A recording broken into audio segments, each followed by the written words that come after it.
What is going on, guys? Sinister here, back with another SMITE video, and today we're taking a look at patch notes 4.18 Journey to Asgard. We're going to start off with some new skins. Really cool skin that stands out, and that is Bellyache Ymir. This thing is just overboard. I mean, whimsical as can be. He's a giant just a pile of ice cream. You got cookies, ice cream cones, chocolate, vanilla, sprinkles, some chocolate syrup, like everything. And the best part about it is his walls. His walls are gigantic ice cream sandwiches. It's a dope skin. Let's take a look at what he sounds like. I look like big ice cream, but I am actually big softy. God. Next up is Inugami Fenrir. Your attempts to subdue me will have considerable repercussions. Obviously a very different spin on Fenrir. They're usually a more angry, you know, Ragnarok or the robotic skin, stuff like that. So different skin for Fenrir there. We have Sequin Sadist Daji. Now this says it's exclusive to the Odyssey, as do these two, but they said that this Daji skin was a tier 2. So that would lead me to believe that it's only 200 gems, but it says exclusive and to the Odyssey. So I don't know what's up with that, but she doesn't have a voice back because it is a tier 2. So, and next, they didn't actually go through this in the patch notes. They forgot it, so I mean, here we go. Or unless I missed it, but I think they tweeted something about forgetting it. But I didn't even read it. Harbinger Nike, no voice pack to it. I'm guessing it's probably a tier.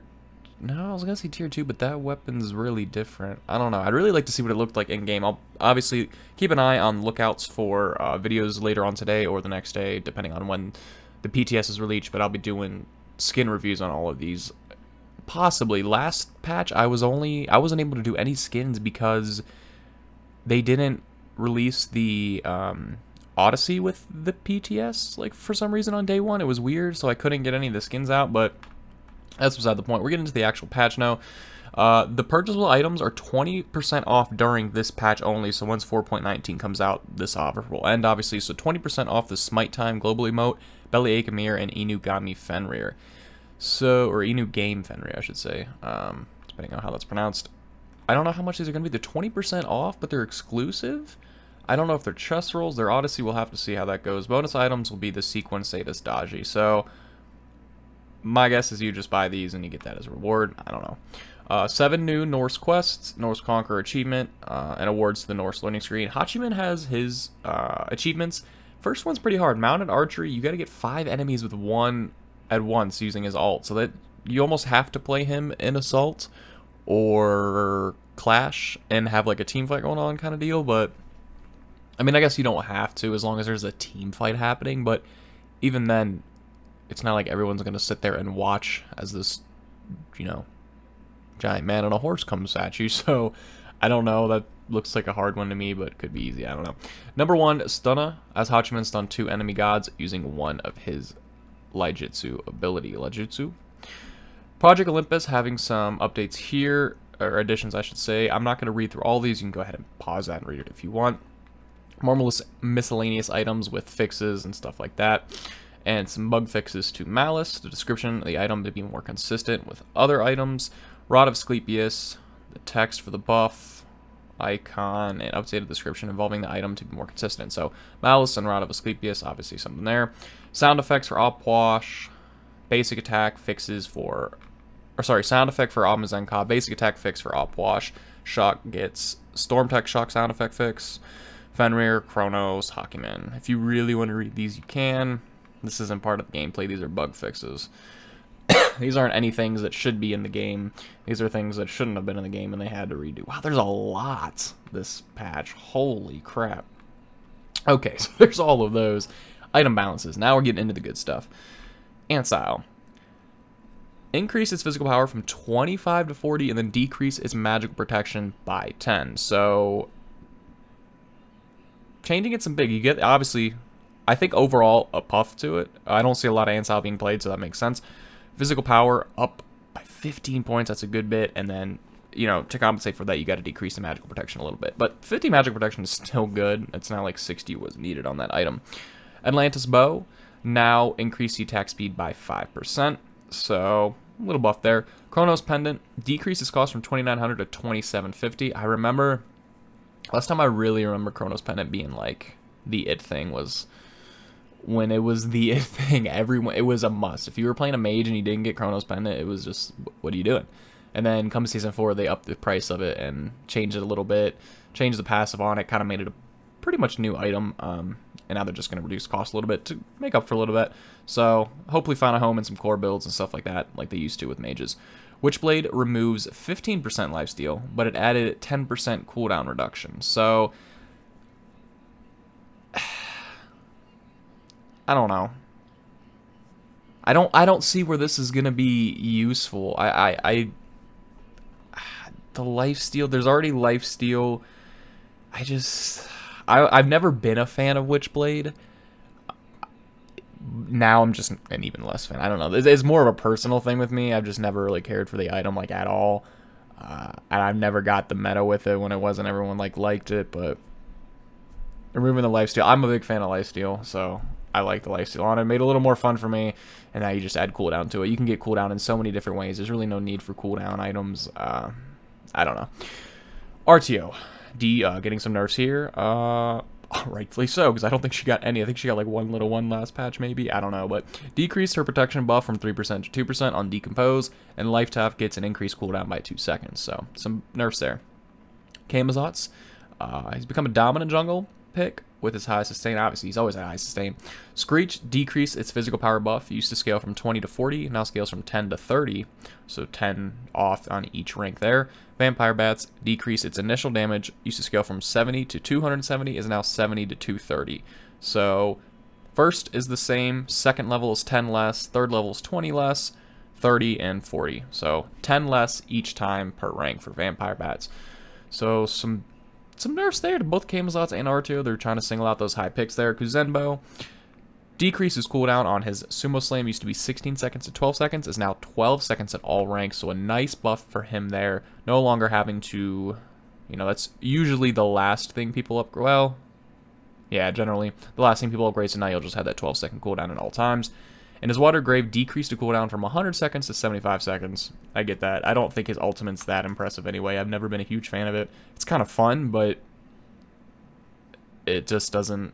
I'm not saying it's a bad ultimate by any means. There are much, much, much worse ultimates in the game, but a 100-second cooldown wasn't necessary. The 75 one will be just fine.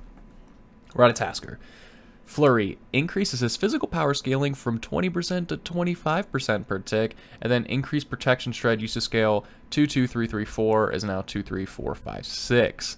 Very excited for this, and only because I love Ratatasker. He's always been one of my favorite gods. As soon as I got the game, I remember going through all the gods and was like, alright, I'm going to play this god, and I'm going to play this god, and it was like Hell, Loki, Ratatasker, Capri, stuff like that, and so Ratatasker's always been one of my favorites, even when he sucked. I actually did better with him when he, like, flat out sucked. No one wanted him except for Divios and Solo Lane. That was it. No one even wanted him in casuals, and I did really good.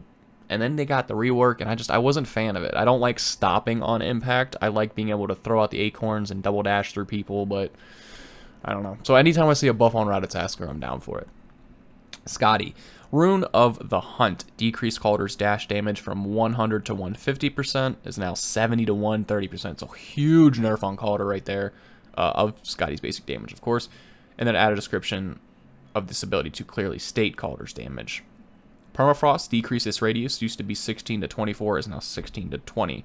So Permafrost gets a nerf, and Calder gets a nerf, which is really Scotty getting the nerf because, you know, Scotty's the passive. Terra, Monolith, remove the root from Monolith Shatter. Wow, okay. And Monolith Shatter now slows enemies by 30% for 1.5 seconds. Increase Monolith's hit points from 3 to 5. I wasn't liking this when I first read it, and now I love it. For a couple reasons. One, removing the root sucks as a Terra and support main. That sucks. But you get a slow from it. It does last 1.5 seconds. I'm assuming at all ranks, so that'll be nice. That's really nice. 30% slow is not bad. And what's more important out of all this is the hit points. Earlier on, that's not too much, but come late game, when you got hunters, just boop, boop, boop, and then your monolith's just down. Increasing it to 5 is going to be a little more. You get some healing, even if they just hit it 5 times in a row, that gives you 2 more hits. That's an extra 1 second of healing that you can stay in there for your team and stuff, or damage, depending on how you use it. So, pretty good adjustment there. Hieroglyphic Assault upgraded in FX, where visuals would better convey the hitbox. Shouldn't that have been in the fixes up there? Unless he got more. Okay, he also got some other adjustments. Evade and Punish also do the same thing. Final Judgment, however, gets a nerf, it looks like. It decreases the scaling from 120% to 100%. Adjusted charge-up damage used to scale 20, 50, 75, and 100% is now 40 to 100%. So he gets decreased scaling. Alright, the base scaling goes down by 20% on his ult. However, the charged up damage gets a little buff. So at low level it used to be 25. At the lowest level it's now 40. Second tier used to be 50. It's now 60.